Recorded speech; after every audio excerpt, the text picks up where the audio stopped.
Yeah, so hey, how's it going? Okay, how are you doing? Doing great. My name is Christopher Schmitz. I am Telject on Twitter. On the Twitters. And you, I am R.A. Styles. Styles. Yeah. And my name is complicated on Twitter because someone else took my name. So it's ARI4NNE. Yeah. Because my name was taken. Yes. If that happens. Yes, it does. I'm lobbying to get it back. And we're supposed to be joining soon, hopefully, with Devin Johnson. Yes. Who helps run speedforce.org. Oh, cool. Which is a Flash site, which probably the only Flash site I really check often. Because I'm a nerd. But they really passionate group of Flash fans on there that help update it, keep you up in the know of what's going on with what DC Comics and related entertainment conglomerates are doing with the copyrighted brand that is the Flash, which we all love. But yeah, so you should be joining us soon, and we're going to talk about the TV show, The Flash, episode Revenge of the Rogues. It's still the first season, first going on, and this is the first team up of enemies of The Flash. So we have Captain Cold versus Heatwave, which is alluded to in the episode.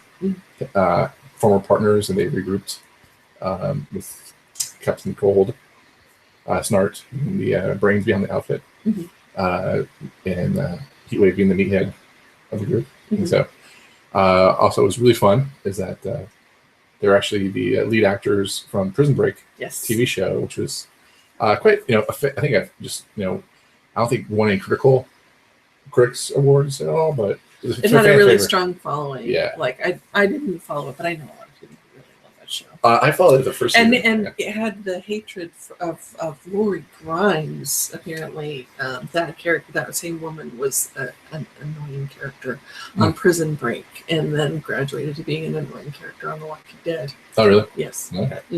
Wow. Lore. Yeah. Yeah.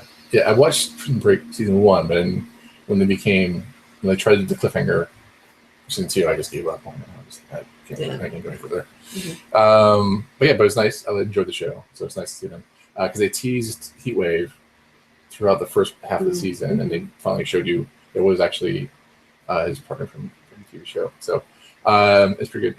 I think you could see also they're having fun with the show. I think they're hamming it up a little bit too much for my taste, which is kind of weird. I know what I'm saying. It's like they're really hamming up the comic book characters, Chris. I'm like, yeah. But yeah, so it was good. I think they were just enjoying to see them play off each other and something like that. Also, any initial thoughts about the show? I had forgotten until they showed the preview at the beginning, what happened previously, how many cliffhangers had been out there. It's like, wow, it really was cliffhangery. Yeah. But, I think with the way things are with the seasons now, I mean, December always has, regular shows have so many cliffhangers in them that, just kind of forget the impact of it or whatever. So when they did the review at the beginning, I was like, wow, that is a lot of loose ends.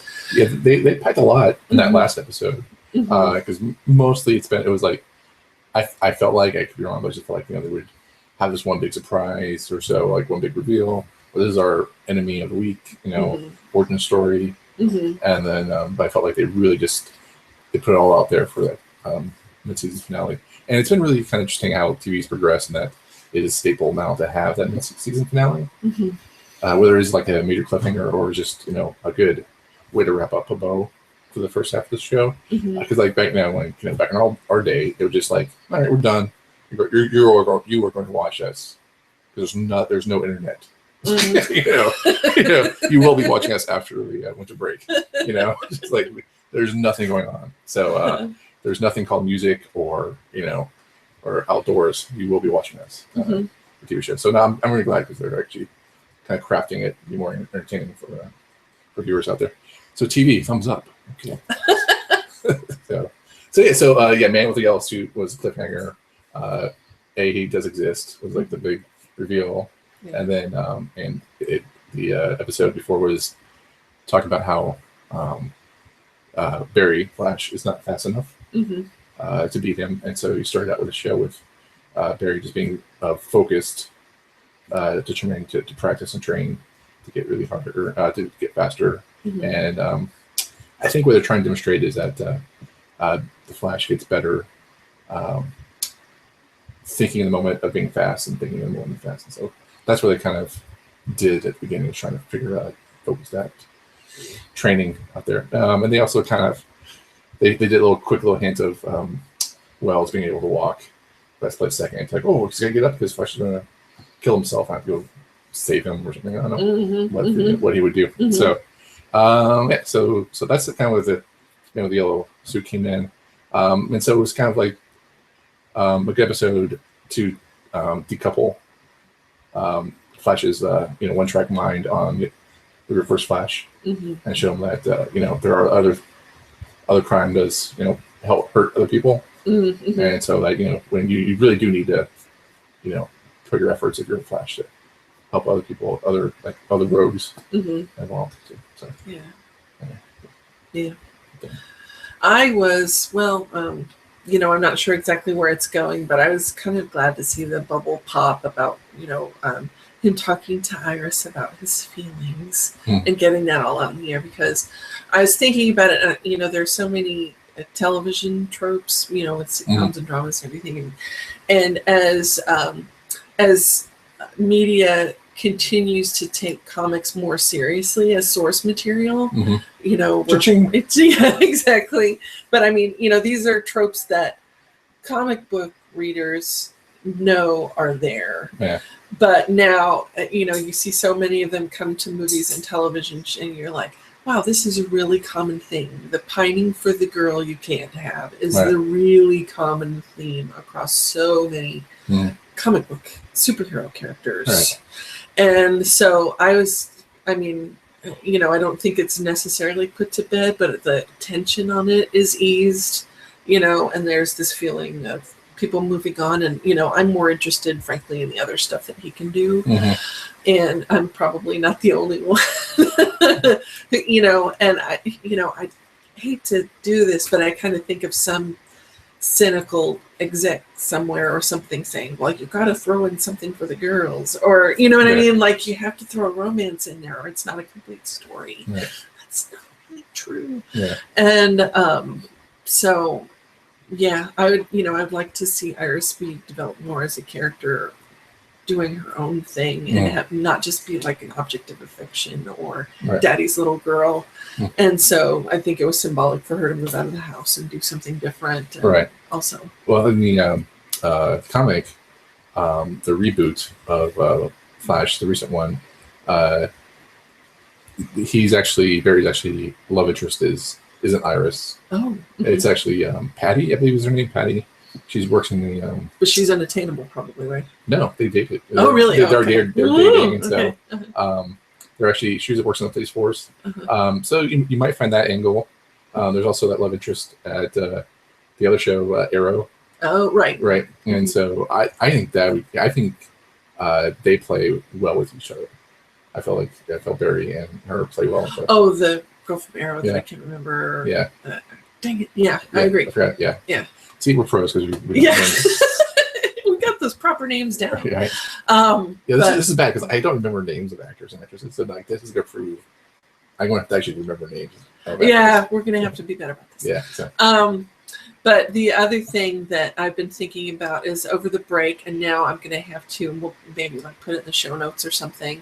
There was an article about women in action television shows and movies. Right. And one of the roles that we've gotten super comfortable with is having women as the tech support. Oh, yeah, that's right. Yeah. Well, like that's kind of cool because I think it's kind of cool because in the 80s, 90s of DC Comics, well, actually in the 80s there was a graphic novel called The Killing Joke. Right. You ever saw that one? Right? Yes. So Batgirl is like it was the first thing that made me like the Joker. Yeah. Yeah. Okay. And so and so what happened with Batgirl or Gordon is that she became like the tech support. All the superheroes. Like she was like in this tower and she was like, it was like when the net was first coming out, like she was the net person, right? Yeah. She was who's that? The Net. Who's the actress that plays the Net in the movie? Sandra Bullock. So she should see Sandra Bullock from the Net movie. That was her role during the 90s, pretty much. And I'm not saying it was a good role, but I'm just saying it was there. And so that's that's kind of like, so when you say like a woman being tech support. That's pretty good. So. But it's so funny because it's so true. I can't remember every example, but I mean of the stuff that I've watched on 24. Yeah. And now with Arrow, and a little bit with the Flash, but it's kind of the Flash has more of a team behind him than and I mean the Arrow has a team behind him, but there's the one girl that's like at the computer all the time. Right. But yeah, and so it's kind of like we've tech washed the caretaker role of that woman used to play before. So I just think it's interesting and worth thinking about, and when you watch these shows and you get involved with them, you think to yourself, well, the person is so much more fleshed out or, really is a character and that's not all there is to them, and you have a few episodes dedicated to them and you think, all right, well, they're much more fleshed out than, they're not a trope or anything like that. But wait a minute, when you can say, across the board, it happens in so many shows, this is the place we're comfortable putting this person, then I think it's a little bit of a red flag. So from what I understand is like the female, I forget her name, is it George Cisco? She's actually supposed to be the Golden Glider, the villain. Oh. She's actually supposed to, like, her, that's the hinting. And she's actually a sister of Captain Cole. So for, so that's kind of like a big tease at the end of this show, was that Snart said it was her sister that tipped over the van at the end. And so it's like, so, it's like what's going on? So something happened. So that's a big tease for the fans, I think, out there. So you don't know who was actually. So it could turn out to be very interesting. Unless because they rearrange the story to suit whatever they think will work on television. So they could have assigned a role. Yeah, the only person who's not supposed to be a supervillain or superhero is Flash's stepdad. That's pretty much it. So if you're not one of those, you're going to be dead, or sorry, you're pretty much dead. Spoiler. Yeah, I mean they packed every like the whole like DC universe probably in the Flash show spin-off though. So yeah, but and we're happy to have it for the show. Absolutely. I'm a big Flash fan. So. I haven't heard from Devin yet, so I don't know. Another thing I saw was that there's so many shows like the Flash and Arrow and that sort of thing that are coming out that aren't necessarily like, they don't have the huge budgets of like, say, a Game of Thrones or something like that, but that they're just rollicking good fun to watch. And so I like that. I mean, because, even though I'm not a huge comic book person, I have read some, even though I haven't read a lot of the Flash. I'm very interested in the story. And, I just think it'll be interesting to see shows like this just kind of changing the standard for what we expect. I mean, I think there's kind of like the sitcom standard and the drama standard and that sort of thing. And action TV shows right now are like, how many more Law and Order and NCIS shows do we really need? Apparently there's a top 10 list, so we get at least 10 of those. Yeah. So I think it's refreshing to have action shows like these. Yeah, I think it's pretty good. Like it's the Flash show that was in the 90s with John Wesley Shipp. And I was a big fan of the show, but I think towards the end it was kind of crazy. Because they didn't have the budget, the special effects for it. I mean, the amount of special effects you can just buy off the shelf, you will. Just buy off the shelf and like on the internet and have it installed. Yeah. Get people the same day, and then you have tutorials online, YouTube videos. I mean, you can just do so much. Yeah. In a quick turnaround time, and I think with Arrow being in its third year or fourth years, I was really impressed with season 2 of Arrow. And that's in this season I came in on was Arrow 2, and I was really impressed with towards the end of that show. I felt like they really saved their budget in the end season, and they Yeah. did a really good job. And then, you know, just the amount of action, compare that to what they could do with the old Flash show, which was like one explosion a day. You know, it was just like, it was just really bad. So it was, and like towards the end, it was kind of like, where are we going with this? You know, like, what's going on? And so I'm glad that when they have the show now, I think with Geoff Johns, you know, he was a big Flash writer. He knows the DC universe very cold. I know he's, you know, of course, with the reboot has a hand in, you know, with what it means now to the DC universe. Mm-hmm. I feel like there's stories he's told already with Flash. There's stories within the canon or with the, you know, with the original Silver Age run. He knows what's going to happen. So I feel like, you know, he knows there's a direction where he wants to take it. And I feel like you can hear that like where the show's going, the direction. So, okay. Right. And with that, I got to take a phone call. That's perfectly fine. There. Well, I will wax nostalgic and say that, like, I don't know if it had a big budget in comparison because I was too little to know any difference. But I was. Hey, here we go. Do we have the audio? Hey, how's it going, man? Hello. What's your phone? I'm in line. I apologize, guys, for the crazy hang-ups. Everything was crazy. I don't know what happened. I'm sorry. And so, joining us, we would hope to have you at the beginning, but since we didn't, we went ahead and talked. But I'd love to hear how you felt about the episode. Yeah. Also, introduce yourself. Oh my God! Like, I am a longtime Flash fan. Like, I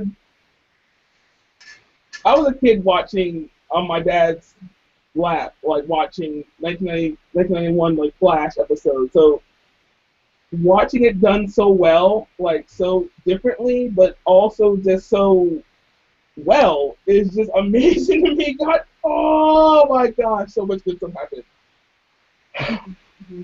Yes. People, Flash in general is awesome, and oh my gosh, okay. Right. So what were you guys' comments on the show? What do you guys think of it? Like, are you guys longtime fans at all? Well, I'm the like longtime fan, I guess, of the two of us, and so I pretty much drag Ari. Yeah, I'm the person who is interested in comic book lore in general, but you know, I'm not like, you know, focused on any particular character. That's figuring it out. You gotta figure it out. I got you. Yeah. Comic represent the person that's like kind of new to the fold as well, and so the show I think is definitely going to attract a lot of new fans. Right. And I think it already has. Yeah, it's like the #1 show on CW.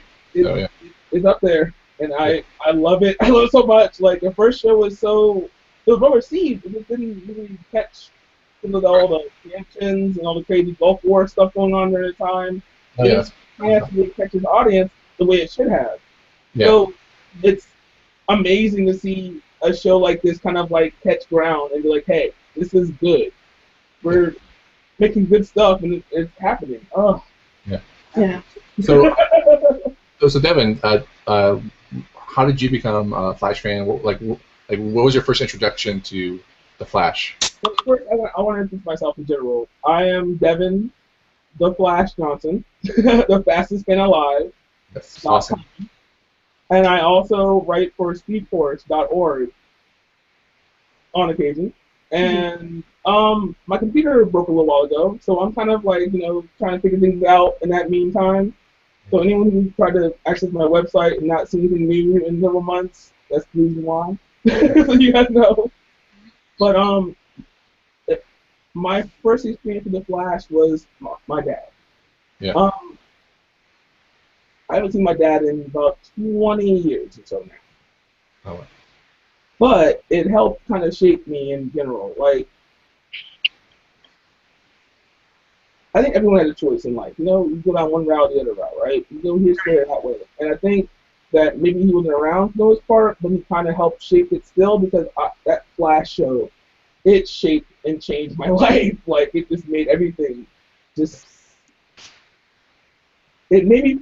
I don't know how or why. It just made me feel amazing. Like, watching that show was just like imagination exploding. And then we also watched Space Nine, Star Trek. There's a sci-fi situation going on there, obviously. Yeah.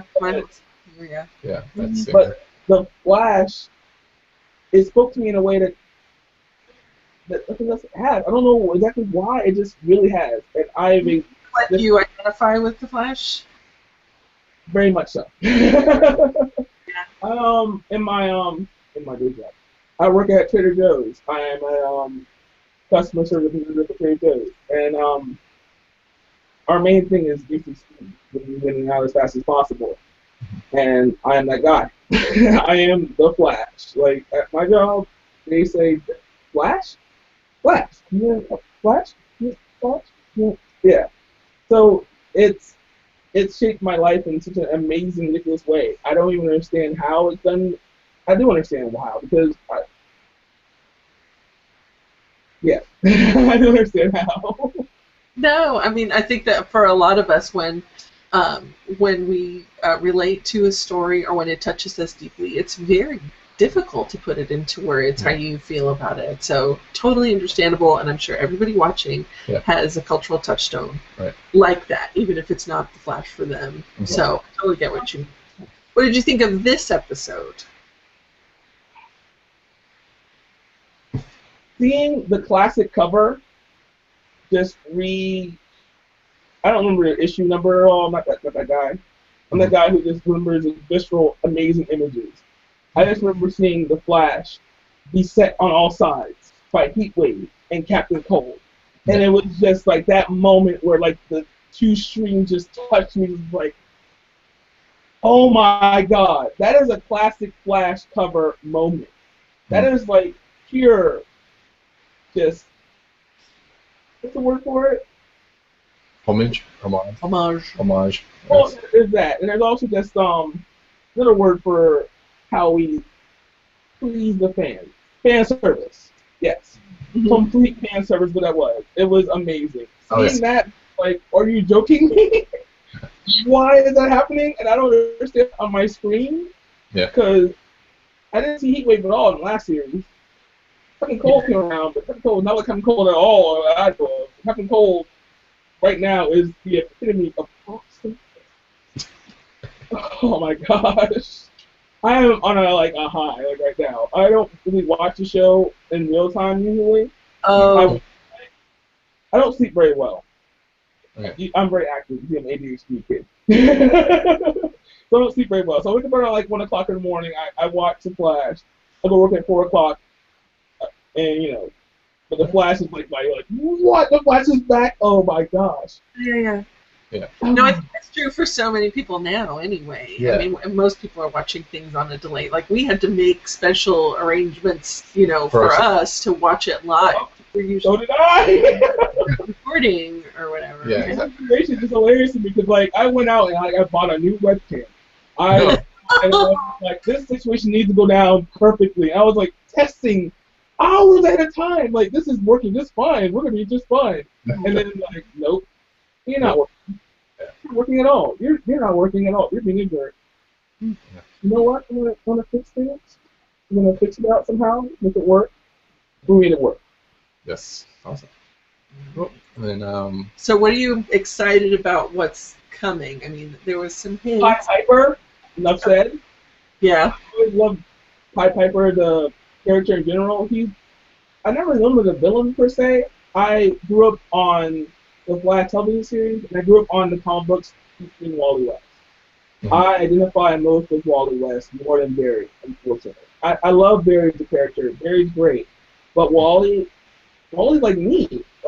We're the same person working, labor jobs, we're taking care of business. Yeah. We're doing, but it's just, he's just so much more relatable. Is what it is. Barry is intelligent. He's super smart. He's super awkward. And I'm awkward. You trust me. That's what. I'm a geek. I'm sorry. I'm a geek. I'm a geek. So, boom. And I have my moments. And we all have our moments. I feel like you guys have had moments. Hopefully. Yeah. Yeah. I mean, I think Wally West resonated with a lot of comic book readers, especially guys growing up or whatever, because he was really he had this massive character development in the first 20 issues. He grew. Yeah, he grew up in the first few years, and so because the writer, I think, I forgot his name, is like Mark Miller.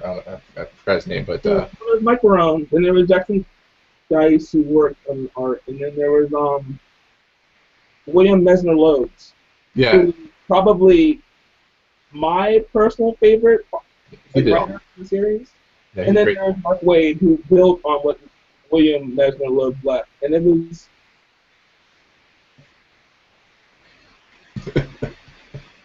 I'm looking at Matt. If I explain to you, like, reading the comic book for the first time, like, reading through this entire, like, development, it's like you saw who I am and just kind of put it into a comic book for a little bit, like, you know? Exactly. So, and so, like, what was really different about the Flash in the first start with Wally West was that he actually made him a bad boy. Like, in terms of, like, he did good things, but not for the benefit of, you know, doing good things for other things. So he was actually very, you know, selfish superhero. Oh. He was just 21 years old, and just did things on his own and whatever.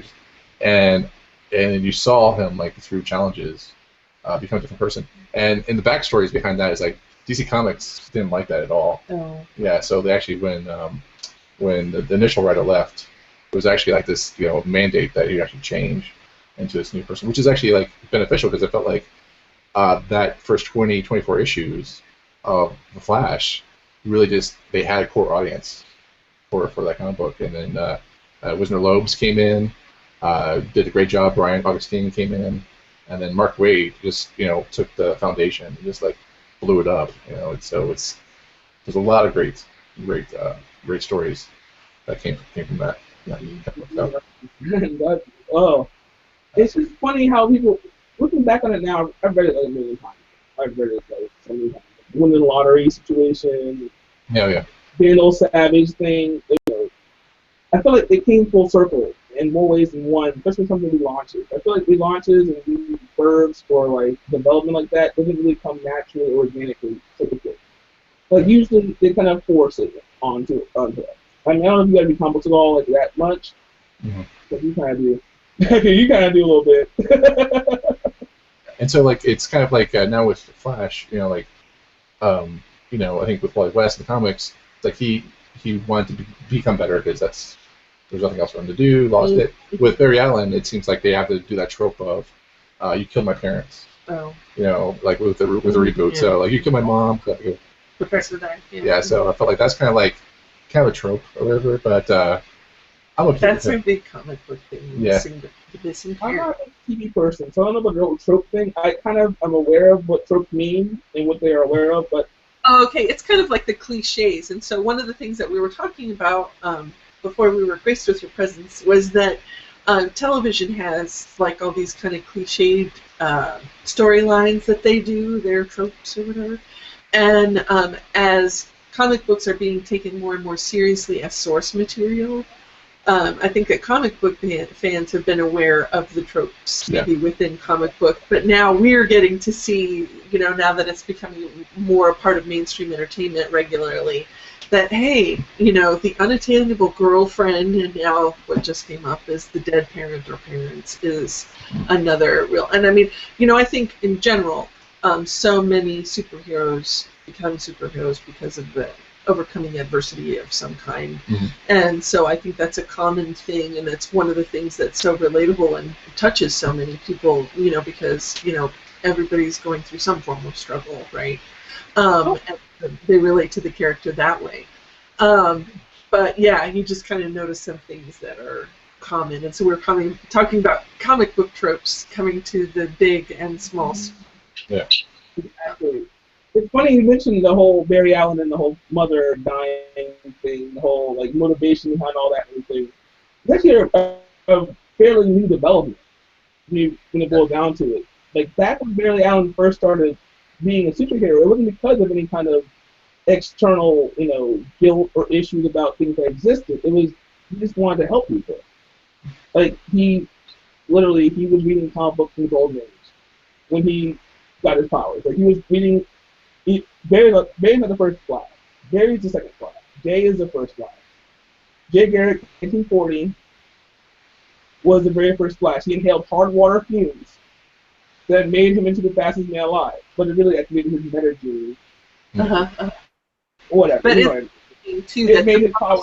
Yeah, the most tragic story or the most tragic possibility of the Flash from the Flash canon or whatever is the one that they ran with. You know. So. I love it. Yeah. Look at What? you with your little puns. Yeah. Drink. Yeah. Yes. That's right. Take a drink. Sorry, should have stepped. That was a good time. It's funny how they changed the origins around though. Like the thing that affected me with Flash was that he wasn't affected by tragedy or issues or problems. He was just trying to be a good person. He got these amazing abilities. You know what? Hey, I'm just gonna do what comes natural. I'm gonna help people. And I kind of look forward to the day where we could just start the show that way, and it doesn't have to be, somebody died or you know what I mean? Yeah. Why so like I don't understand why we have to always be influenced by nonsense. Like I mean, just do the right thing because it's the right thing to do. Right? Yeah. Why is it? I'm sorry. You do. You do the right thing to do. Like you just do because it's the right thing to do. Like you don't need to be influenced by a dead mother or your.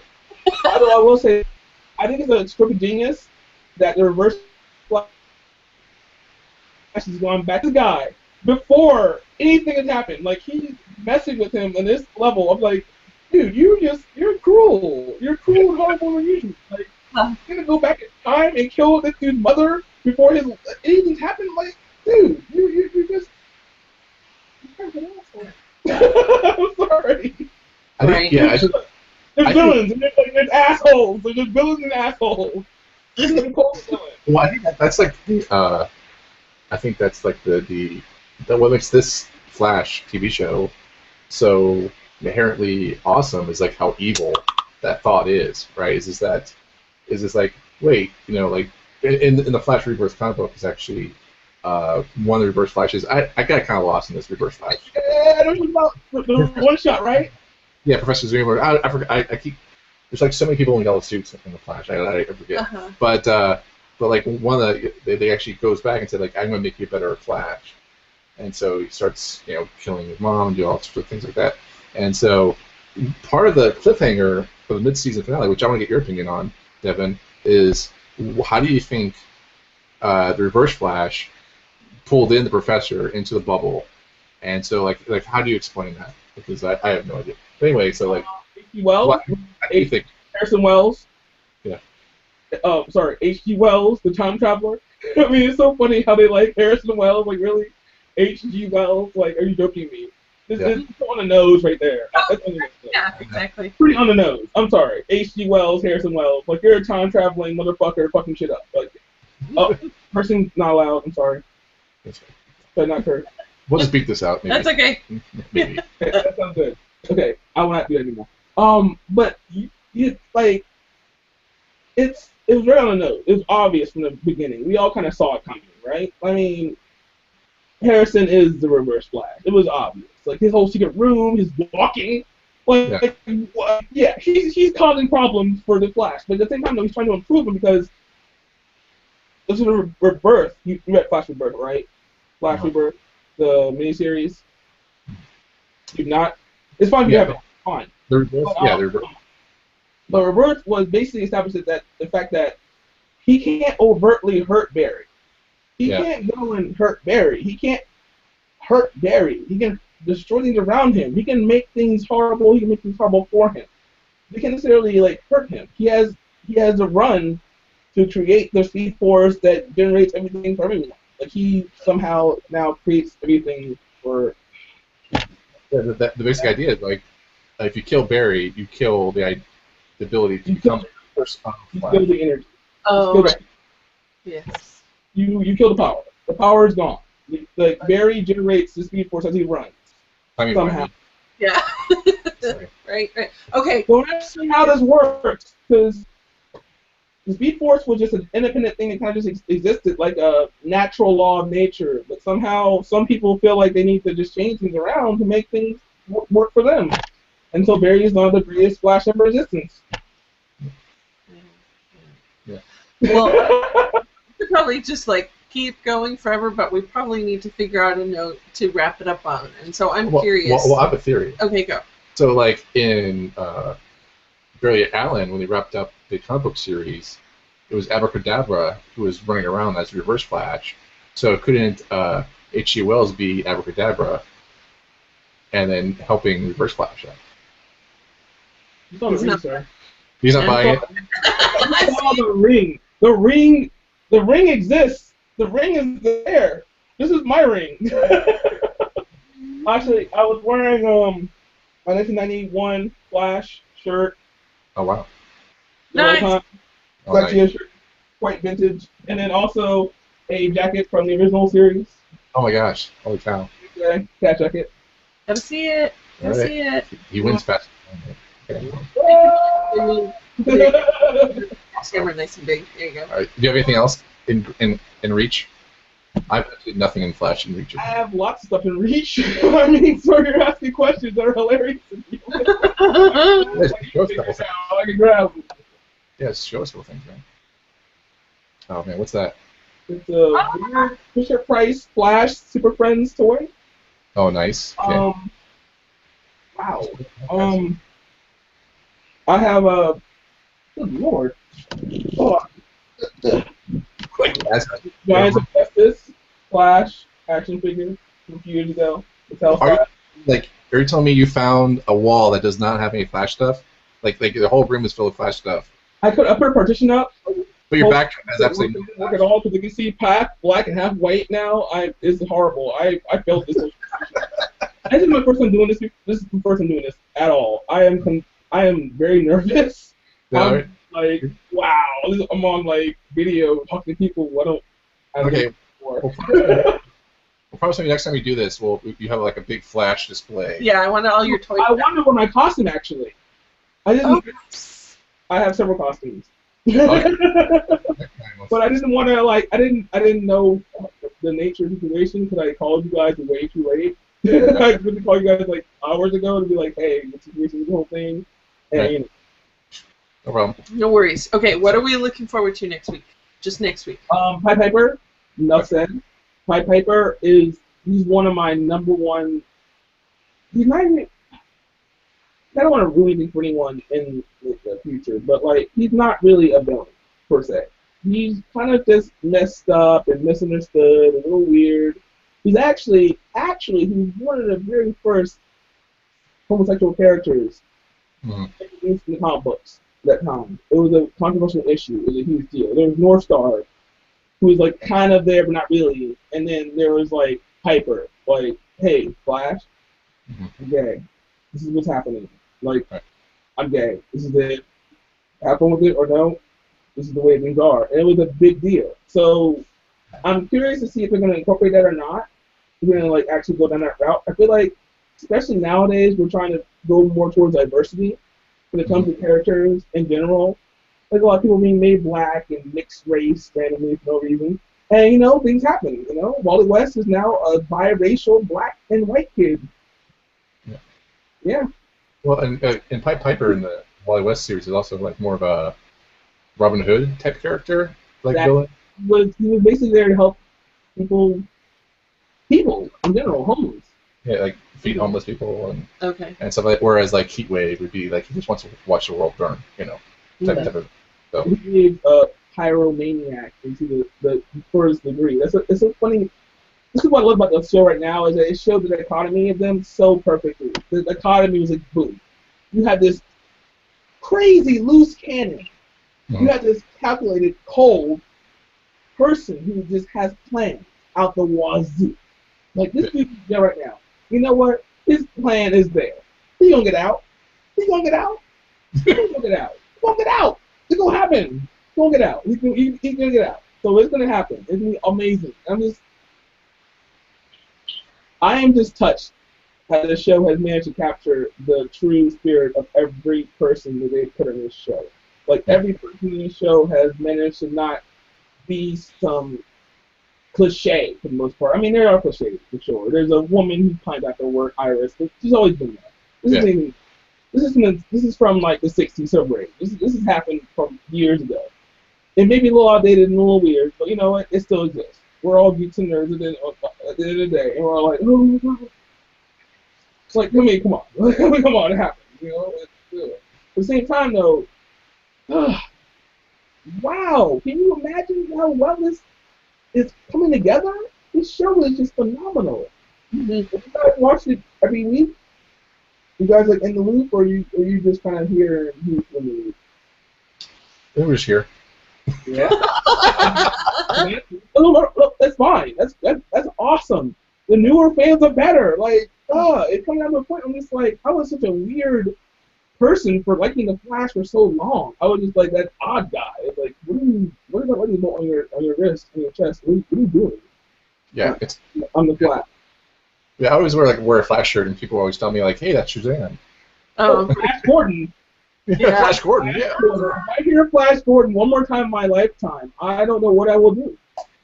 Well, you know, it's an amazing thing in its own right, so don't even go there. I'm not going there. I'm going to the point that they know it's great. Flash Gordon. And the Flash right.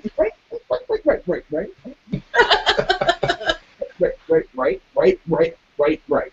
Am I right? No, I'm sorry.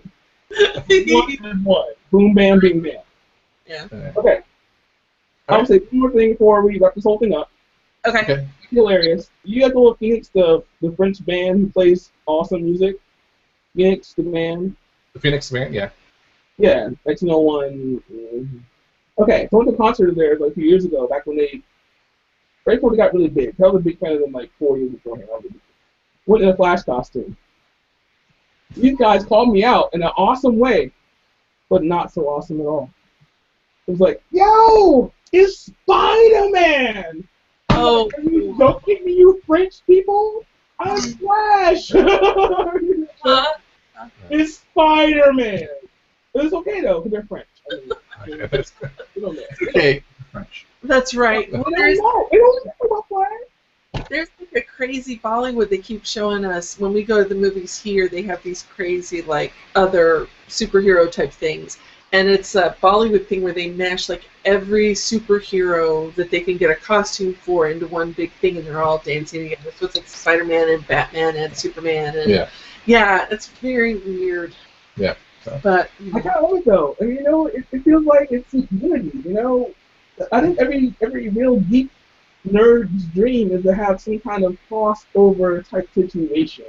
Like, I hate to say this because, like, Disney is Disney, and, you know, they do their thing. They're great. They're also not to get rid of it. But you know what? If Disney acquired DC, and DC versus Marvel went down, yeah. versus Marvel went down for real, and all that weird crossover in the 90s. That happened. All right. Yeah. First thing ever. First of all, Wolverine being Lobo doesn't make sense to anyone in life. But I'm not going to go down that route. But like, I go down like 90s Marvel DC. I'm not going down that route. What's another podcast? Quicksilver can't handle the Flash, and he knows it. He gets tripped over, knocked over, punched in the head. Quicksilver, First of all, name Quicksilver. Like, really? I will say, you know, I agree with you about Quicksilver versus the Flash, but Quicksilver got the best scene in that entire X-Men movie last year. Yeah. Saying a lot? I mean, are you joking? Are you not saying a lot? I mean, that movie wasn't bad. But, I mean, there aren't a whole lot of, like, phenomenal scenes in that film. Like, I mean, Quicksilver got to the show. All right, then. Yeah. Fair enough. But, yeah. Hey, it was like the wake up in the middle of the movie. Let's just say... Yeah, tell me about it. I literally wake up. I was, like, sleeping. I was like, what? What?